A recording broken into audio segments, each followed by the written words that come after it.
Well, here we are. We got a mouthful for you. Bonus video. Yep. Happy Sunday. Hit pause, go get some popcorn, go get some whiskey, go get some water. You're going to like this. We don't usually bring them to you like this. We just try to build stuff and do our own thing. We don't run in circles. We don't run in crowds. And we don't care who you are. If you're nice to us, we're nice to you. But something's got to give, and this is where we're going to lay it all out. I had an issue yesterday again with a guy who I've never met. I've met him twice. 2 times he's got in my face. His name's Larry Haggard. He has the nicest square body Chevy truck in America. None of that matters to me. I'm going to start from the beginning. There's a guy who paints trucks, and everybody wanted to get their truck painted by this guy, right? I don't have a dog in the fight. I've met this guy who paints trucks, and I hung out with him. I never spent a dime with him. No business. We just met. We're friends on Facebook, and I'm going to defend people's names who I like. So, a bunch of you had your trucks painted by him, and you get online, and you won't say his name because y'all got ripped off, but you got the nicest trucks in America. You got the most beautiful trucks in America, and y'all still complain, and you still whine about this guy because you didn't like the amount of money that you gave him. That's your problem. You shouldn't just hand people money if you ain't comfortable with them. I'm getting a little aggravated. I didn't mean to get this aggravated. Okay. Fast forward to some guy with a black truck, you know, and they go online and they say, so-and-so ripped him off and so-and-so ripped him off. It is the nicest truck you'll ever see. Aluminum drive shaft polished, 18 wide wheels, welds, black, ceramic coated. It's the nicest truck you'll ever see in your life, and he paid for all of it. He didn't build none of it, but that's okay, you know. But when you go online and you're going to badmouth somebody, all I did was stand up for the guy. And I said, if all you guys got a problem with this guy, why aren't you bringing it up and saving other people from getting ripped off? And I became public enemy number 1 to Larry Haggard. Well, we were at Freedom. I went online and I made a post. I didn't even know Larry. Didn't even really know that was his truck. And a guy named Travis was the one running his mouth and didn't have the nuts to say anything about it. So I said, you know, you guys should say something. Well, no one would. So I made a post and I said, Matt Lands, I'm your buddy. I know how entitled customers can get. That's all I said. I didn't say nothing about no one's name. No one's truck. I didn't call out nothing. I didn't call out Travis. I didn't call out nobody. I said people get entitled and then they ain't happy with the money they spent. He paid $25,000 or $28,000 for a truck off of Brett that needed a cab, right? This one don't need a cab, right? So if someone goes and pays $28,000, whatever, for a truck that needs a cab, he took it straight to the painter. The truck was red, sitting on reels. Couldn't even drive down the road because the wheels would break off of it. He takes it to Missouri. I've heard $20,000, $30,000, $40,000, $50,000. The painter swapped the cab, painted the frame. The truck has, the 2 shows I've been at with that truck, it's won best of show. And those 2 shows, that guy has got in my face. And yesterday broke the back. We was at Freedom Fest a few months ago, and this guy comes up to me. I meet a lot of nice people. Y'all come up, shake our hands. I've never had any problems. This guy comes up, sticks his hand out. I'm Larry Haggard. Jerks my hand. I'm an entitled customer. Blah, blah. I don't even know what he said. He turned around, started walking away. I called him back over, and I told him, if you ain't got the nuts to call the guy out, what is you're a wimp. You're a coward. 5 minutes later, he won best of show. Gabe Farrell's there, $1 million truck. Gabe's all of his girlfriends are there, $1 million trucks. And old Larry, with his $100,000 square body, won best of show. Why can't you be happy? Why can't you enjoy your truck, stupid? God. He's a non-factor. He lives in Indiana somewhere. The week after Freedom Fest, he's calling me. 10 times. He called 10 times. Non-stop calling me, phone harassing me, leaving messages. I'm trying to block drama out of my life, and I'm doing a real good job of that. I just blocked Larry Haggard. I blocked his Facebook. I blocked his phone number. He's a non-factor to me. I don't need to bother myself with worrying about Larry and his wallet show truck. Okay? So yesterday, you know, we go over to the show that we was personally asked to vend at. We was personally asked by the promoters who I have spent $15,000 with in the last year buying things to set up a booth and sell shirts and everything. And for some reason I had a bad feeling, and we don't have that many shirts anyway. So we just cruised over there with our friends, you know. We was with a group of people, and when we got over there, they parked over there, we parked over there, we go over there and we're hanging out. They're all standing over there in their tent staring at me. I don't even know this guy. Really, literally, we don't know this guy. And Bobby Smith, I know you. He just ran over and said something at Freedom. We had no idea who he even was. Still don't care. Yeah. He come. All right. We walk away. Me and her alone yesterday. Walk away From our group of people we were with hundreds of people and show trucks everywhere at a show where this ignorant idiot is going to win best of show because it's that nice of a truck. As soon as we walk down the road, just me and her. We're walking just like this. He's over there. Not even looking at him. He's over polishing his truck, waiting on me. Yeah. He's waiting, right? With his little rag and his little polish, and he's polishing his truck, and he comes up and follows me down the gravel road with me and her. He actually gets on this side of me, and Tim's on the other side of me. So he's got a female in between him and a man that he's trying to confront for no reason. So he's mouthing right here next to my head. Between me. Like, you know, like he's using me as a barrier. So says, that was brave. He says, "Are you as tough on person as you are on Facebook?" Over my head. And I said, "Larry," I cuss a lot. I said, "Larry, F you, get away from me. We ain't having this conversation." All the while, we're continuing to walk. I keep walking. We had no skin in the game. There was a guy with us, watched it all. He actually probably kept me from going to jail, so thank you, Jeff, for that. You know, this is real aggravating to have to make this, but I got to get this off my chest. Yeah, I mean... So, we get it. We engage face to face.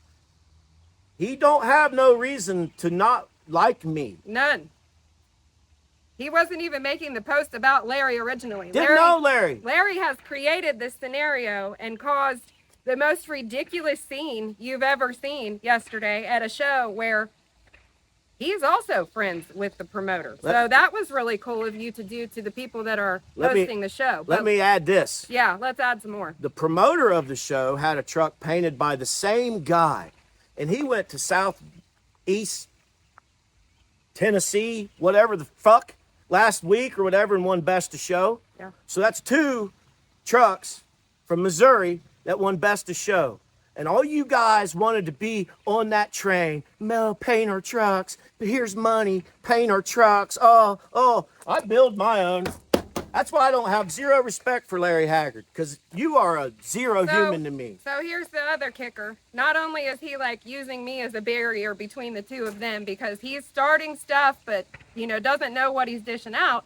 He is trembling. Once it's all over, once everything's all said and done and we continue on our way and he's been punked out and, you know, all of his little friends started surrounding us. I mean, the 2 of us. 400-pounders. Yeah, you know, like, what are you guys going to do in the middle? What are you going to do to me? You better get some steroids or some karate. Anyhow, we move on and we talk to someone that's involved with the show, and he lets us know that this guy, Larry, had told them prior to the show happening that he was going to sucker punch Tim from behind if he saw him. And that is what he was attempting to do. Thanks for the heads up at your own show.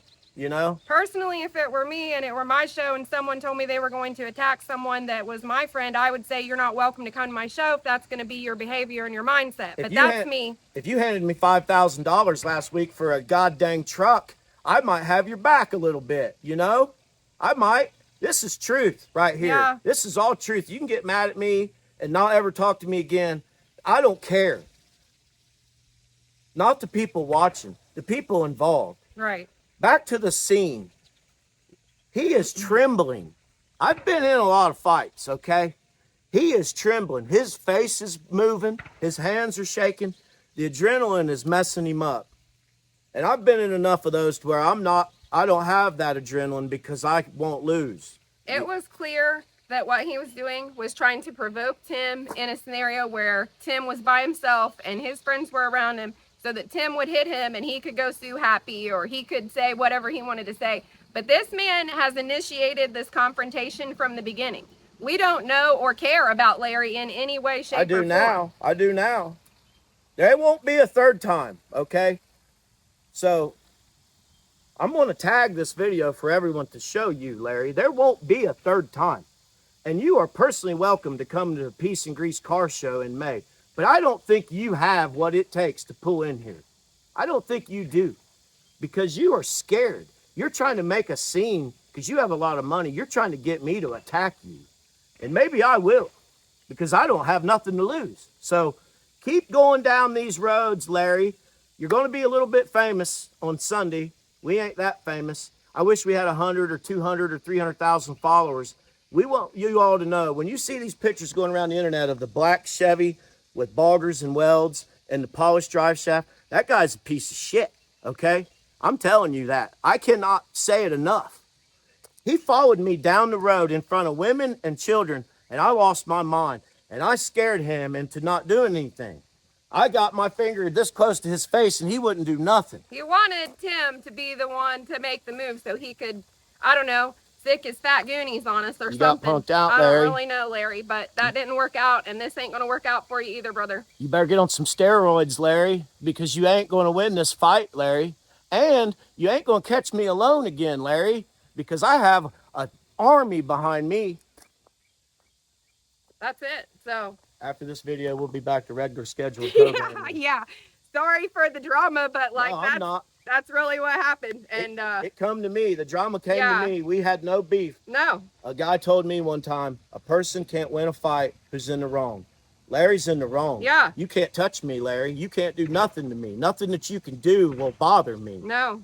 You know? So see you at the next show, Larry. You made a fool out of yourself, and then 5 minutes later they tell me, oh, he's planning that. You guys made a fool out of yourself. And that was really crappy, honestly. We may not even show any of that. We may just get back to work and show the rat rod. We had a really nice video planned out because we tried to go over and have fun with some friends and stuff. And the promoters was my friends and stuff. I got a real sour taste in my mouth about the whole thing. And I've been trying not to make this video, but I got to get it off my chest. And I want everybody to know. And I want you guys to know next time you're somewhere and old Black Truck's there, stay tuned because he can't let it go. He's got serious personality issues. There's something wrong with Larry for sure, because we never did anything to trigger this and he cannot let it go.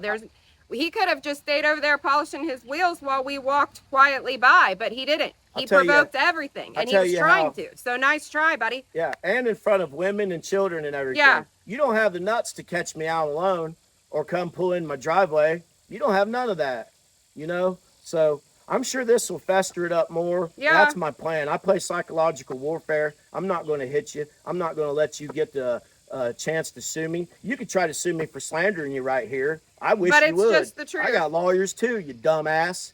And happened in a public place with witnesses also, so there's that. I instantly knew I wouldn't like Larry when I seen his tow rig. It's a two-tone brown 6.4 or 7 Power Stroke Ford. Ugh. I don't even know how he knew to build such a cool truck or pay people to do it, but hey. This is the attention you wanted, Larry. Yeah, no. This ain't the attention Larry wanted, but this is the attention Larry's getting. Larry wants to make me look like a fool, and now you are the one looking like a fool. You should start a YouTube, Larry. We got 8,700 subscribers, Larry. Now what? And next time you confront me, we're going to have 12,000. We might have 12,000 by the end of the day, Larry. This is the kind of stuff I want to build our channel on: abilities, skills, hard work, doing stuff with a little. That's what I'm trying to inspire people. Larry's off my register. He's off the range. More money than brains, I think, was the best quote of yesterday. Yeah. As my spit was coming onto his face, screaming at him to shut up 5 times. Because he wouldn't quit. He's just following us. Like, why? And he kept saying, why are you walking away? We're in our 40s, bro. We're adults, and we don't even have a problem with you till you started it. 8-inch, That's why. 8-inch knife. That's why. 8-inch knife on my side, and who knows what else. You know, I grew up on a gun club. I don't think I'm the guy you want to go messing with, dummy. Well, that's your 15 minutes. So that's how we're ending it. I'm gonna end it with we'll put parental advisory on this. Fuck you, Larry Haggard. That's where I'm gonna end it.